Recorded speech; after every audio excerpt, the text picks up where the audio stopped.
I've refrained from being on the floor during this debate as I listened to it and watched, and I would compliment my colleagues in trying to solve a very difficult problem. But I just heard a speech by my colleague from New Mexico that quotes all sorts of statistics that are not accurate. I'm the ranking member on Homeland Security. Here's what we know, is we have estimates, and that's all we have, but we don't know the total attempts to cross our border. We don't know what they are. So when somebody quotes 70% to 80%, and you have no idea what the denominator is, you don't know what the numbers are. Now, here's what the Council on Foreign Relations says about our border. And how did they get this data? They went out and interviewed 6,700 illegal immigrants to find out their frequency of attempts, whether or not they've gone home, what their difficulty was, what their communities were like. And here's what they say is right now is the control of our border. It's somewhere between 40 and 65%. So we have the administration that says one thing, but when you ask them for the details, as I have as ranking member on Homeland Security, you can't get the facts because we don't know. So I applaud my colleagues for bringing this bill forward. I would love to get the yes on this bill. But I also want to raise the issue on the CBO scoring. What the CBO scoring said was that you're still going to have 7.5 million people in the next 10 years come across the border under this plan. And so in reaction to that, we have people who, other than one person on Homeland Security who actually has sat through the hearings, knows what's going on with Homeland Security, we're going to come forward with a bill that's going to increase Border Patrol by 20,000 people. I can tell you, we don't need 20,000 Border Patrol agents. What we need is a coherent, smart strategy with transparency in the agency as Homeland Security, so we can act, as members of Congress, can actually see what's going on.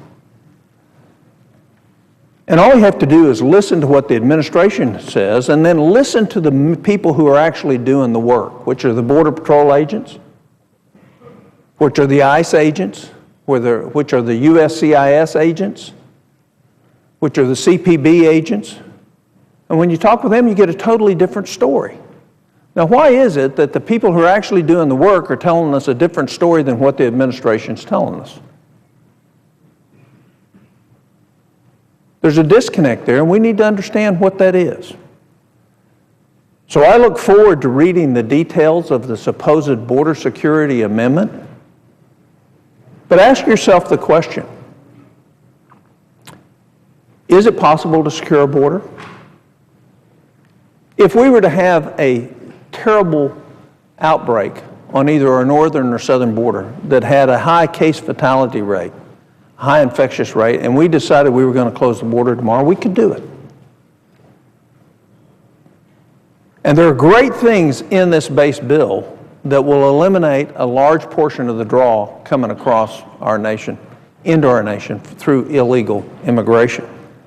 And those are creating a decline in the attitude of those coming, knowing that if you come across, you're going to have to be able to prove you're a citizen to be able to get a job. I think that's absolutely right.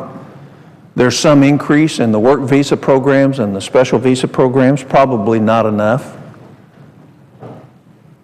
But if you think, let's just believe the administration, let's believe what people say about this bill, if you can cut it down to 8, 9, 10%, then the people coming across the border aren't the people looking for a job. People coming across the border are the people that tend to hurt our society. The drug runners, the human traffickers, the terrorists. And so the question I'd ask is, shouldn't we know what we're doing as we establish a border security amendment that will actually send the confidence to the people of this country that in fact we're going to secure our border?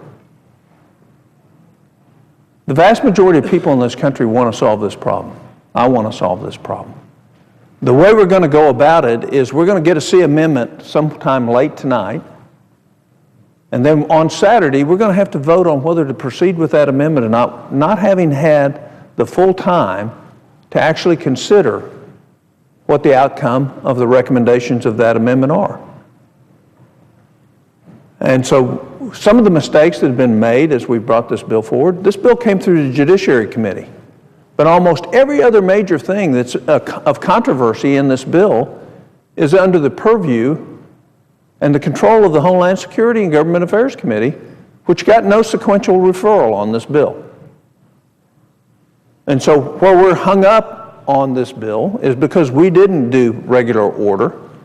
We didn't allow the process to work. We didn't let the knowledgeable members of the Homeland Security and Government Affairs have an opportunity to impact this bill in a committee process.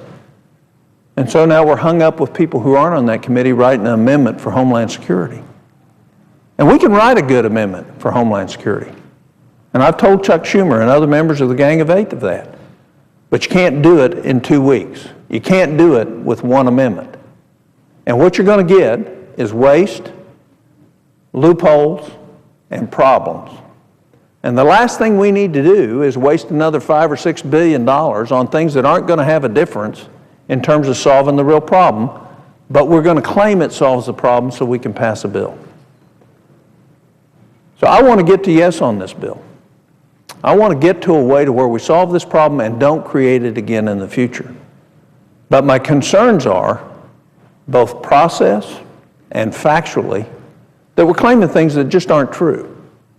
And all you have to do is sit before the committees or go talk to the leadership of the Border Patrol, ICE units, CIS units, CPB. Go talk to them. They're sitting there in amazement.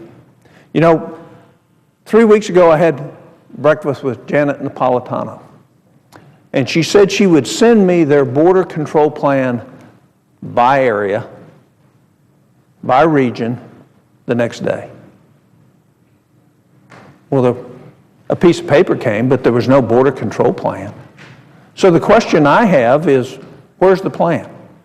And of all the good recommendations that are in this bill, it's all going to be contingent on execution of what's in there. And so we're going to pass a bill and pass an amendment, and then we're going to ask the very committee that was excluded from making proper recommendation of this bill to oversight it. And we'll oversight it. But the fact is we won't have any control to control it. So we'll be raising the questions and the ineffectiveness, and yet we won't have accomplished what we are telling the American people we're going to accomplish. And what is that? Is that we're going to solve the problems with the illegals that are here. We're going to decrease the demand and draw across our border. We're going to control our border, even though we won't put that as a condition for granting people a movement from the shadows to the open. We won't put that as a condition, even though now with supposed new border amendment that the Border Patrol says that they can get us to a 90%. We won't make that as a condition. So my feeling is right now there's a great attempt by 8 of my colleagues to try to solve this problem. And because we're in a hurry and then we're in a time crunch, and we shouldn't be because the House is not going to take up this bill, but they're going to bring their own, that we ought to do it right. And so I have a lot of amendments. I'd love to have votes on them, love to have them considered. And I understand that we can't call up amendments right now, which is the same dysfunction that the Senate's been operating under for the last 7.5, 8 years. And so people who are knowledgeable on the committees of jurisdiction don't have the opportunity to improve the bill, to raise questions about the bills through their amendments, to refine the bill. It means that we just want to get a bill passed. Doesn't mean we want to really solve the problem. So I look forward to a time to be able to come back to the floor and offer amendments that will actually improve this bill, that will give transparency to the American public about what we're doing, that will give transparency on how we're going to spend all this money that we're going to take from the very people that we're trying to move out of the shadows. And we're not just going to throw money up against a wall and say we did something when in fact we're not going to accomplish the very purpose that we put forward this bill.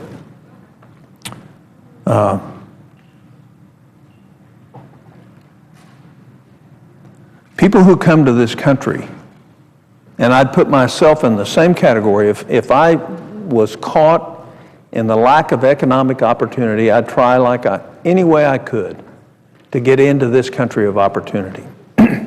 But the thing that makes this country a land of opportunity is the rule of law. And really what we're doing is we're saying, the irony is the people who come here and break the law to get the opportunity from the rule of law, if we don't fix it to where that doesn't happen again, we're going to unwind the rule of law in this country. And that's the glue that holds this nation together. And it goes something like this: well, if they don't have to obey the law, neither do I. So you get an unwinding of the fabric and the confidence in the rule of law in this country. We ought to be very careful with what we do as we say laws don't apply.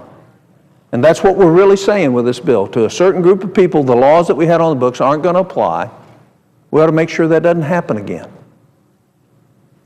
So I will yield the floor and note the absence of a quorum and wish to come back at some time where I can present the ideas of a lot of people who actually have a lot of experience and a lot of knowledge on Homeland Security and how it operates and how the different divisions within Homeland Security operate. I note the absence of a quorum. Clerk will call the roll. Mr. Alexander.